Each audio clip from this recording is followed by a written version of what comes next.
This is Mark Waid, writer of Superman Birthright, and you're listening to Krypton Report. Up in the sky, look! It's a bird! It's a plane! The Krypton Report.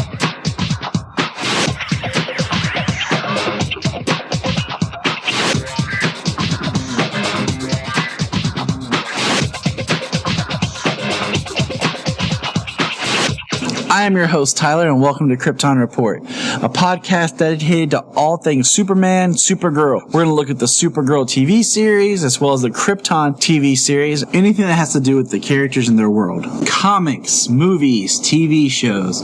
We will talk about everything and anything. We are part of the Southgate Media Group podcasting network. You can find us on Instagram, Twitter, Facebook at Krypton Report. You can also email us at kryptonreportpod@gmail.com. If you get a chance to go over to iTunes, Apple Podcasts, please leave us a review to help us get better. You can find me personal at JTYPatrick on Twitter and everything else. Have you heard the good news? That's right. You can buy a Krypton Report t-shirt at tpublic.com. Check it out. They have all sizes, colors, styles of shirts. Just go to tpublic.com and search Krypton Report and you'll see our logo. And every time you buy a shirt, it helps support other podcasts from southgatemedia.com. Thank you. Enjoy the show. And welcome back to the Krypton Report. It is I, your host Tyler, and I bring forth good tidings of joy. Nope, it's a little early for that, so I guess I can bring forth Thanksgiving yet, but anyways, we're going to discuss Season 3, Episode 5, Damages. And man, was this a good one. It was nice. It was a little step back. We got to explore Lena and get to know Sam a little bit more. And we welcome back our good friend, the douchebag Morgan Edge. So let's take a jump into this. Now, a couple of quick points that we left off on the last episode. Alex had a breakdown about that she wants to be a mom. And Maggie said that she didn't want kids. And that's a big deal. And Ginny and I were talking, and I was like, shouldn't that have come up earlier in the relationship? Like, that's just a big part of, like, growing up, marriage, that you think about that. You mean, throughout all of your time dating and getting to know each other, not once did the idea of, do you want to have kids one day, came up, instead of, like, a couple of days before you're getting married. Then you're like, oh, you don't want kids? Just a thought. And then, of course, Sam Rain had like little glyphs all over her body when the creepy Emperor Palpatine showed up. So the episode opens with a bus escaping a jail, and we have Supergirl stop it, and she's like, there's this really awesome shot of inside the bus looking out the glass of her standing up. And I was like, awesome. And then Alex drops in from behind. And they fight. And then it cuts to them outside walking away, and Supergirl says, are you okay? And she's like, no. And then the logo comes up. It was a very subtle way to start the episode. And then we get cut to Ruby's school, and there's a little boy. It looks like she might have a crush on Ruby. And then he passes out.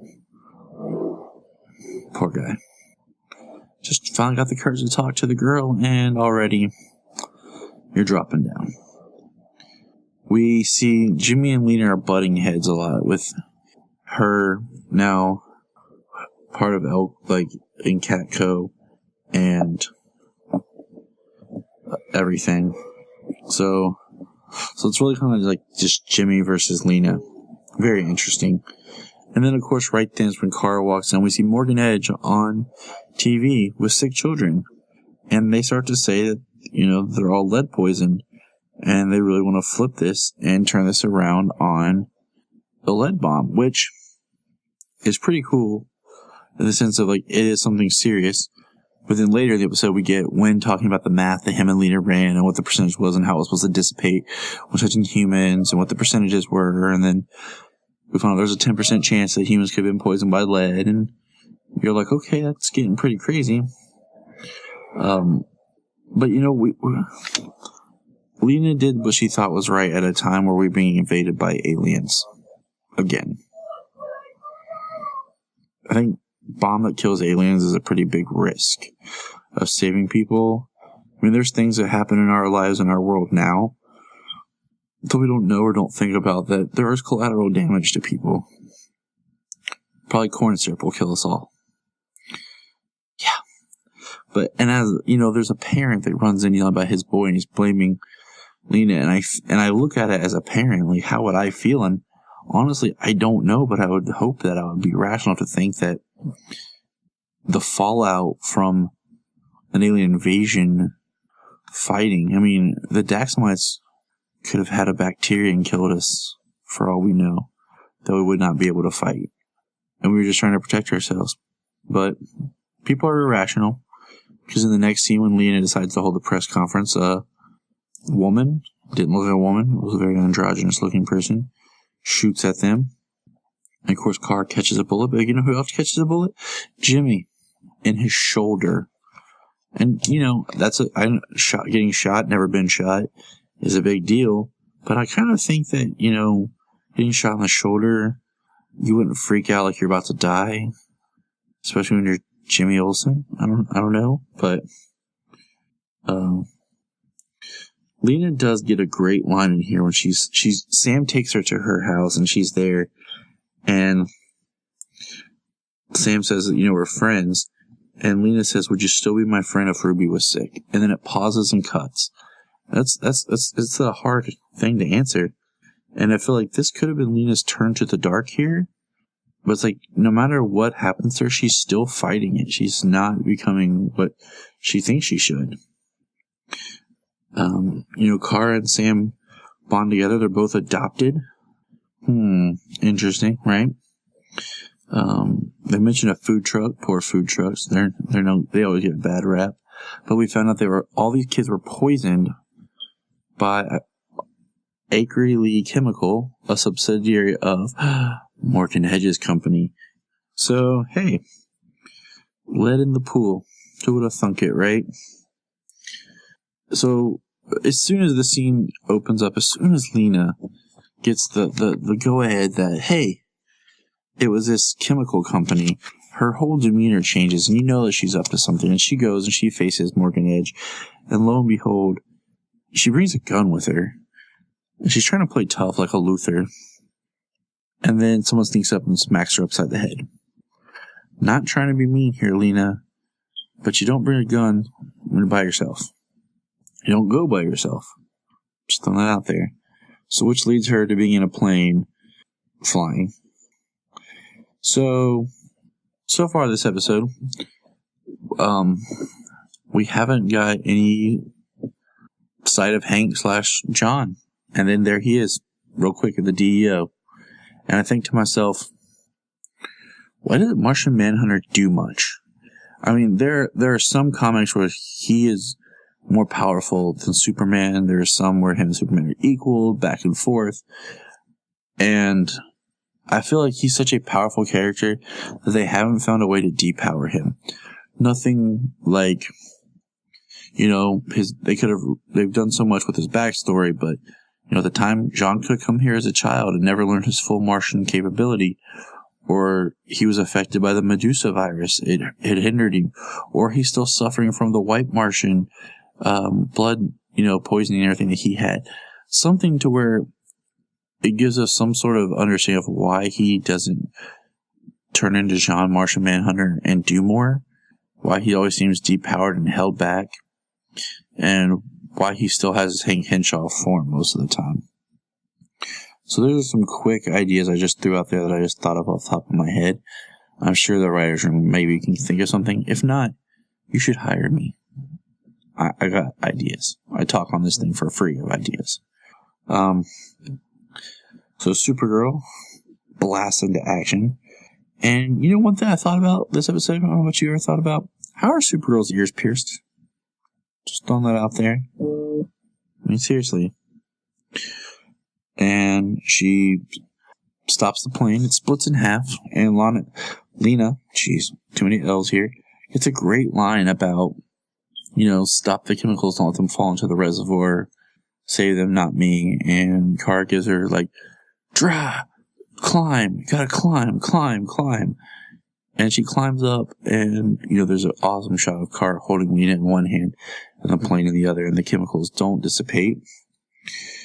And I would have liked to have seen more of the fallout of Morgan Edge with everything, but as we learn, Morgan Edge is a snake, and he pinned it on the guy who was remotely flying the C-130, and stupidly gets the guy to fire a gun at the console so that Morgan Edge can shoot him and there's residue on the guy. But it looks like he shot him in the chest, which is not exactly if you were going to kill yourself where you would shoot yourself. But, we see Morgan Edge slip by, but we don't get to see it really like the media blitz that we should.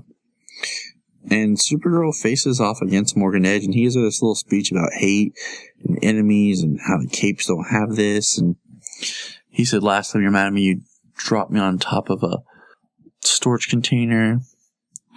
And then she says, you can let yourself out. And I don't know, like, if I was her, I just would have grabbed him and flew out the window and just took him up somewhere really high and awkward and left him. I mean, just shut him up. Or somewhere really cold. Like Antarctica. Alone. And this makes me think more like we have Morgan Edge and we had Maxwell Lord. And are the characters much different, similar? I mean, it's like Morgan Edge is more the villainous businessman, while Lord was more of the scientist. And it still kind of bugs me that there's been no reference to him. He just kind of disappeared. Like, I would really like to see him return for at least one episode. Would be nice. So that's just thinking out loud here. Where's good old Max? And then we get an interesting scene with Lena talking with Jimmy, where they exchange, like, you can call me Jimmy, you can call me Lena. Are they flirting? That'd be an interesting little relationship there. And then we have our Lena, Sam, Kara friendship trifecta. That's going to be really, I think would be really cool if they build that and work on that more. So as things change, it really starts to fall apart. Now, there's one subplot that I'm leaving out because we're just going to talk about it all together. And then at the end, we see that during the shooting that Sam was actually shot. And she starts to freak out. So that leaves us with Maggie and Alex. And like we talked about at the beginning, it's like, you think talking about wanting to have kids would have been something that you would have brought up early in the relationship, but I guess this is their breaking point. And it was really weird, the scene where like Alex is packing to leave and Maggie changes music, starts drinking, and they start dancing. And if I was trying to break up and leave somebody, which I've been in a situation like that, like, I wouldn't want them there, and if they were, I wouldn't be alone. But Maggie leaves, like, that's the end. Maggie goes, and that's how I guess our characters leaving the show, as they break up like this, and not as thrilling as we had all hoped, like a death or whatever. And then we get Alex at the bar, which we haven't got a lot of the alien bar, this season. And then Kara says, we're going home. And we chalk this up to another episode without Guardian or mention of Guardian. And honestly, I'm okay with that. I would like to see Jimmy be Jimmy. Let Jimmy be the businessman. Let Jimmy do more with Catco. Get Jimmy on the ground, pictures, press, something, and win. Like, Win's such in the background, doing like odds and end DEO stuff. Like, I would be okay if they did an episode where Supergirl spent the whole episode in a coma, and Win and Jimmy did stuff. Because I feel like those are characters getting very, very undervalued and very underserved. But what do you guys think? Remember, hit us up online at our social media. And remember, look up in the sky. You can find us on Instagram, Twitter, Facebook at Krypton Report. You can also email us at kryptonreportpod@gmail.com. If you get a chance to go over to iTunes, please leave us a review to help us get better. If you're an Amazon shopper, just remember you can go to southgatemediagroup.com. There's a portal, log into Amazon, and you'll shop into your account just regular, but it also helps keep all the podcasts on and helps keep Southgate running. Remember, look up in the sky.